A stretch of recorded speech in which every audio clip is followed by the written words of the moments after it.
So moving on to the next speaker of the evening, we have Mr. Peshwa Acharya, graduated 1989 from Gamakal, Surrey, Chemical Engineering.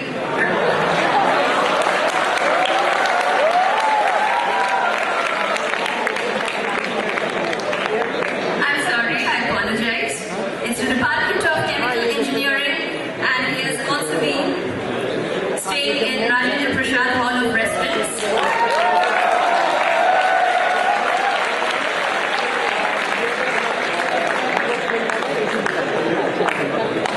He started as the marketing head of Reliance Industries before he moved on to start Assam Pay Solutions Private Limited right from the scratch.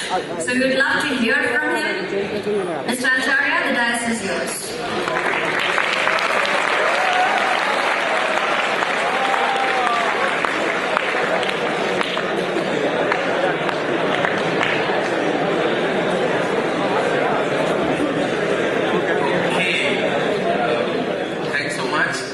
Good evening, everyone. I hope you guys are passionate and enjoying here on a Sunday evening. Okay.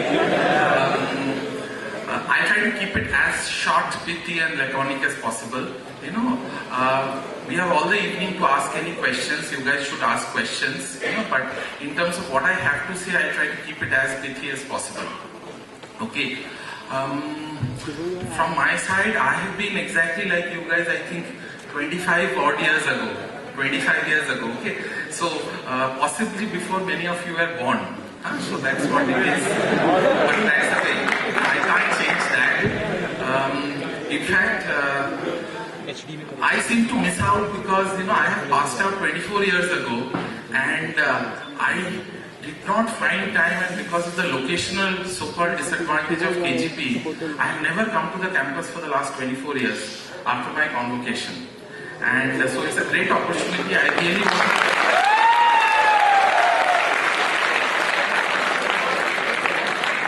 want to thank each and every one, and a lot of names I can tell you, people who have been talking with me, emailing with me for the last number of days. You know, Niharika, Vedant, a lot of people who have been kind of emailing, talking. So I know the kind of effort which goes behind organizing any small event or whatever you call it. So I would like to thank all of them.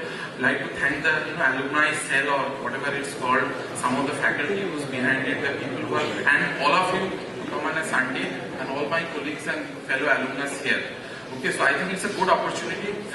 Each of you guys should really hear what you take maximum, extract out maximum. The way I look at it is very simple. We are like, some of you have heard of McKinsey. Have you heard of McKinsey? BCG. So we are like some of the topmost BCG consultants sitting here. Between us, maybe 400 years of experience or whatever the number of years are. Okay, so each of you, without paying for that service, you must extract maximum out of it. Okay, so that's the way you should look at it. So ask your right question, think. So make it very short. Maybe after the discussion, we'll just have a discussion, take out what you want to know. So that's the way you must look at it. So every transaction, look at it, what you can get out of it. And of course, as someone says, it's for you, it's for your society, it's for your nation. Find out what you want to do. So, in fact, I run a program which is, without any money. I do it for many of the campuses across the country and the world. It's called Campus to Corporate. It's a half-a-day program where I basically go and talk to the second year, first year, fourth year, fifth year MBA students as to how they can transition it. So many of these I can do whenever is required. So I'll really not get into telling you too much things. I'll just tell you a few points which I strongly believe in. Yeah. And I'll also try to share with you some of the good things possibly I have done in my career and not so good things, some of the mistakes I have done. And the whole idea of being a strong, good manager is one who can learn from the mistakes. Okay, so I'll try to share some of these things with you in this next 10 minutes. First thing I want to say, and that I think I personally as a person, as an individual and as a manager, I felt very important. And I'm a marketing person. So I'll actually borrow one marketing line. It's very simple. Many of you would have heard of it. It's called love what you do and do what you love. Okay. Can anyone say which company? BlackBerry, yeah. That brand may be dead, but it's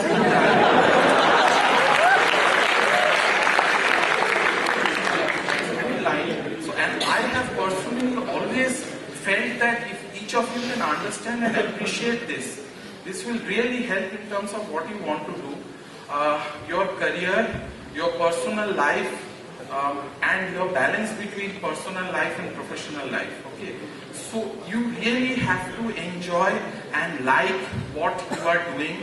And if you possibly are not liking, see, many of you are in such a stage of life and with a certain kind of background that you can actually switch from one to the other. Many people in India and across the world don't have that ability to do. Okay, so that's very important. Really to identify early on what you really like doing.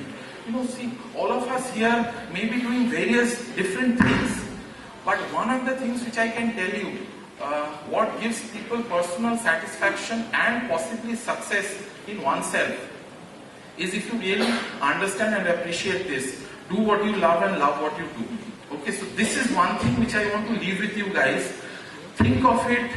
Don't get too much swayed by what external forces are, what the wave is, what your wingmate is doing, and what your 1 year senior, your people have told you. It's really about you. So you must, and this is one of the first things I want to leave with you. Second thing I want to leave with you, and this is again from the first thing is a little bit of my mistake of life. Let me share with you. Okay, unlike some of the people who may be talking. When I joined IIT KGP in 1985, and then I was there for 4 years, 89, I have very pleasant memories. Actually, I don't have any unpleasant memories. I have extremely pleasant memories. I joined RP Hall. RP people are there? Okay. Okay, so I joined RP Hall. I have very pleasant memories. It was very near from our academic building.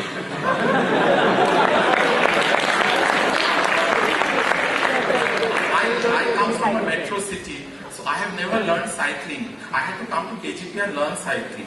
It was one night effort. Okay, so one night you can learn cycling, and we did it. So what I'm trying to say is that there are a lot of good things. I have extremely pleasant memories of IIT KGP, more or less.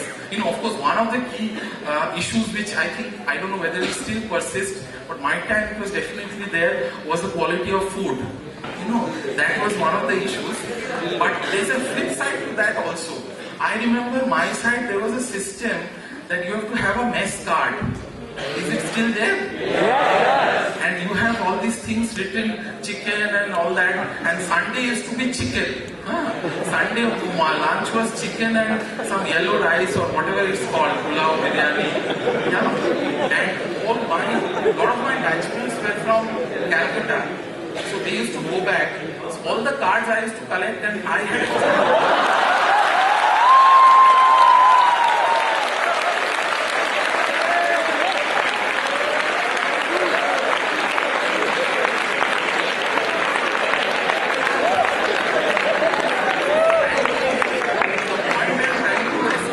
tell you guys is that I have very fond and good memories actually.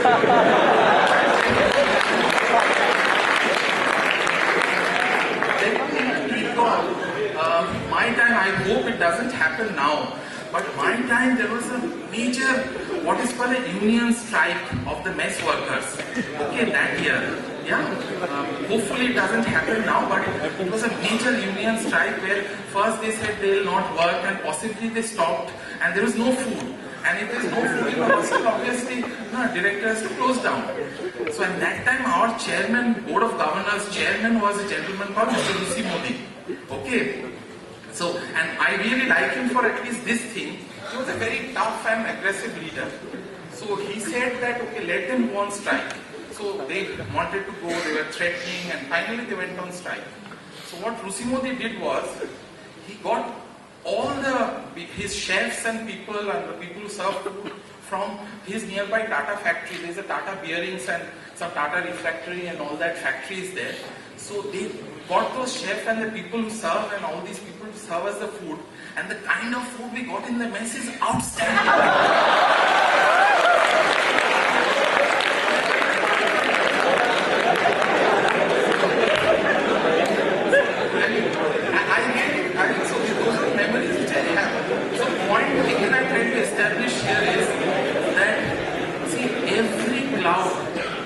a strontium lining.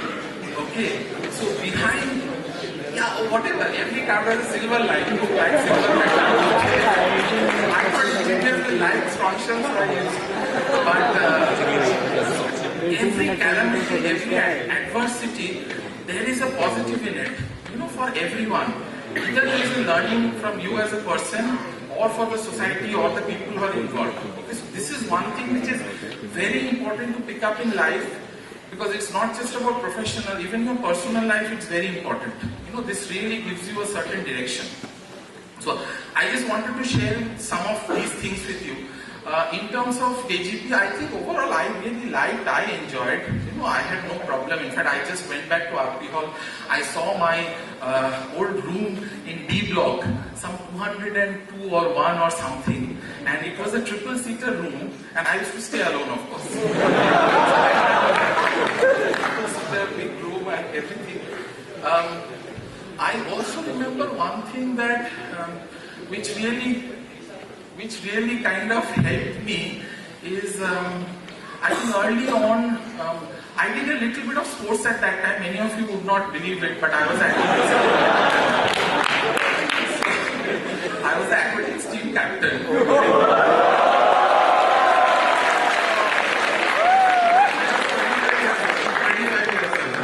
Okay, and I think someone was mentioning that I was also in RP Hall, and I was the General Secretary's Social and Cultural, and I think this year RP again has won. Yes, sir. Yeah, if I'm not mistaken.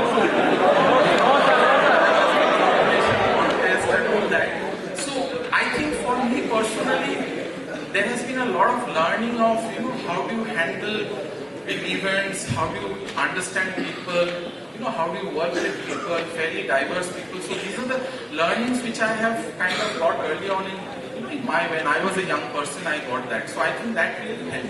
Unfortunately, I did not do very well in my CGPA. It's not that bad that I cannot say, but it was clearly not in the top 9s and all. It was not there. So I didn't do very well in my engineering CGPA. But one good thing which I did was, in my 3rd year, I was very focused as to what I want to do. So I think by that time, I understood what I wanted to do. So that I think is again a key thing. Many of you are 1st year, 2nd year, 3rd year. Is that correct? Yes. Many of you, whatever. Or only 1st and 2nd years here. Final year also. Okay. So I think it is very important to really decide to talk to the ecosystem. Nowadays you have that advantage. We did not have that. You can go on LinkedIn, Facebook, ask some of your alumnus, other people. You have a whole ecosystem available. Try to get information as to what you really want to do. From my point of view, I think by 3rd year I was quite clear that maybe I'm not either going for an engineering job, or I don't want to go to US. Because 50% of my batch obviously would be going MS or PhD and going to US. So I decided that for me, I think at that point of time, doing an MBA made sense. And I started preparing. I went into IMC. I applied only one institute, which is IIM Calcutta. Okay, my time there were 4. IIM Lucknow, A, B, C and L. I applied to only one. I got into IMC. And I think I had a good experience there. But the learning out of it, which I'm trying to share with you, is that at some point of time, you guys have to decide, or sometimes it might be because of various serendipity, what you want to do. And early on you can do it better. So I think this is a little bit of what I take out from IIT. I think I have pleasant memories. Our batchmates, our colleagues, our whole alumnus, our fraternity. Some of the profs also I was very close to. All of them would right now be fairly senior directors in other institutes or something. But I had a fairly pleasant memory of it, which I cherish. At IMC, my experience was very different. I ensured that at IMC, what is the topmost grade in IIT? A? What is it? Yes. Huh? Yes. S? Yes. Yes. Okay. Yes. X. Okay. In IMC, our grade at that time was A class. That was the topmost. So I ensured one thing, that in 2nd year, all the subjects which were there, I tried to get A class. Okay, so my whole orientation to life slightly changed. This did not happen in IIT. So I kind of changed my orientation and I think it was good. So it was good. In second year it is by choice. You can actually choose what you want to do. So these are some of the changes which happened, and I think if you look at it, look back, I have no regrets. I think it was something good. I changed my focus. In terms of corporate career, my career, nothing much compared to some of the stalwarts here. I have been a very staid person, which we have done the usual conventional thing. So my first 10 years of career was in typical multinational. So I worked in Procter & Gamble, I worked in Pfizer, and I worked in Pepsi. Actually that time Pepsi was a challenger brand. Now of course Pepsi everyone knows. So typically in sales marketing, learning what it is, and I think what MNCs taught me is 2-3 things. One, you have to have a very systematic approach. That's very important. 2, define what you want to do, whether it is in terms of the brand or anything. Get the definition correct. And we follow that thing of planning, execution and review. Planning, execution, review. Yeah. In fact, I tend to agree that a lot of Indian managers unfortunately only seem to do execution and very little of planning and review. That's my 24 years experience. So this is, however, it can be different to different people.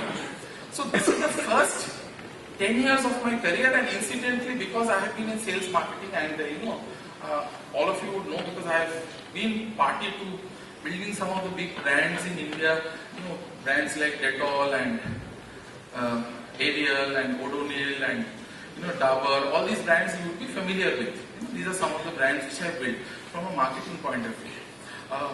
One of the things also my job entailed is that I have actually traveled because of my sales nature of my job in all the districts of the country except Jammu and Kashmir. So I have to travel in all, because in FMCG you have distributors everywhere. You have to practically travel, and that my time there was no SAP, there was no internet. So if you have to understand anything, the national sales manager has to physically go there. Unlike now where there is a lot of technology available. I try to make it slightly short. The second part of my career, the 10 years, I actually worked in very different kind of companies. I worked in telecom and retail, and in retail I was one of the first employees of Reliance Retail. I had the whatever you call fortune, misfortune of working with Mukesh Ambani and Anil Ambani, both of them. So they are my bosses. So a few things I want to tell which I have really learned. One of the things I have learned from there is that the vision of MDA, we call MDA, Mukesh Ambani we call MDA, is he thinks the largest canvas possible. So that's one learning. So when I joined in, he met me and some of my other colleagues, and he said, first 2 months you travel across the world and get for me the benchmark of the best retail formats which are there, either in electronics, in CDIT, in grocery, in lifestyle, apparel. So that was our job. And then he said that try to set and build for me something which is better than some of these at a great value price. So I really understood what is large visioning. Just because it's an Indian company doesn't mean we'll have to think anything lower than anyone else in the world. So this is one great learning I had working in Reliance. That you can actually think of the largest vision for anything. And I have really seen and I have kind of imbibed part of it. That it doesn't matter what sector you are in, you can actually think the largest, biggest, best, whatever you may call. And the second thing I of course picked up, which has really helped me now in my third phase of career, when I'm part entrepreneur, is you might be any size. You might be a 100 rupees company or you might be a $25 billion company. But the understanding of commercials and the way you do commercial negotiation is very important. So in the real world, unless you're very clear on commercial negotiation, you may not have necessarily commercial success. So that's a very key part of any managerial job. These companies like Reliance, which I worked in my next phase of career, really taught me some of these. And I think, you guys can ponder over it. This is my experience I'm sharing with you. You have to see whether it makes sense or not. The third phase of my career, I am right now trying to be an entrepreneur. Yeah, I am also in a little bit of transition stage. So where I have been a corporate person or whatever you call an employee, and now an entrepreneur, I have actually invested and we are growing a company which is into healthcare. It's called tertiary healthcare. It's in a specialized field called nephrology. That's what I'm trying to do. Apart from my day job, which is CEO of Asanvi, which is a tech startup. As an entrepreneur, I have learned few things and I think this is important. See, one of the things is that as an entrepreneur, you have to think differently. That's one. Number two is you have to think on the feet. These are some examples where I think given. You know how you have to think on the feet to make things happen. Third is you must have a vision. The thing is that it's not only about you having a vision, but that must be a shared vision with your people. You know, and in small companies, it's not that easy. For a large company, it's very easy to share the vision. Small companies, it's your personal passion and vision which will get oftentimes mixed. So that's very important. And fourth is have a game plan, have patience, have good ideas. One of my personal experience or professional experience which I can share with you is that during my time 24 years ago, even if one had a great idea, India did not have that much of an ecosystem in the private sector of what we call nowadays of a venture cap, angel funding was not there. Today I think India is at a stage where there is something available. It is not that it's the best in the world, but at least there is something. So the last I think thought I want to leave with you guys, and you know, I'm happy to take as many questions either now or later, but I want to keep the talk as short as possible. The last thing which I want to leave with you guys is that I don't have figures about IIT KGP, but I visit a lot of my campuses like IMC, IMA and IMB for recruitment in the last 10, 15, 20 years. One of unfortunate things which I have noticed is that out of a batch of 300, 400, 500 people, when I go to recruit them, I ask them, there are hardly 3-4 people who say that they want to become entrepreneurs or they are actually staking their job to become an entrepreneur. Okay, so I will really urge you guys to think about entrepreneurship because the biggest asset which you have with you is right now time. It should not happen that after 20-25 years like me you want to become an entrepreneur. Then you lose out 25 years. Okay, so that's the thought I want to leave with you guys and thanks. Thank you.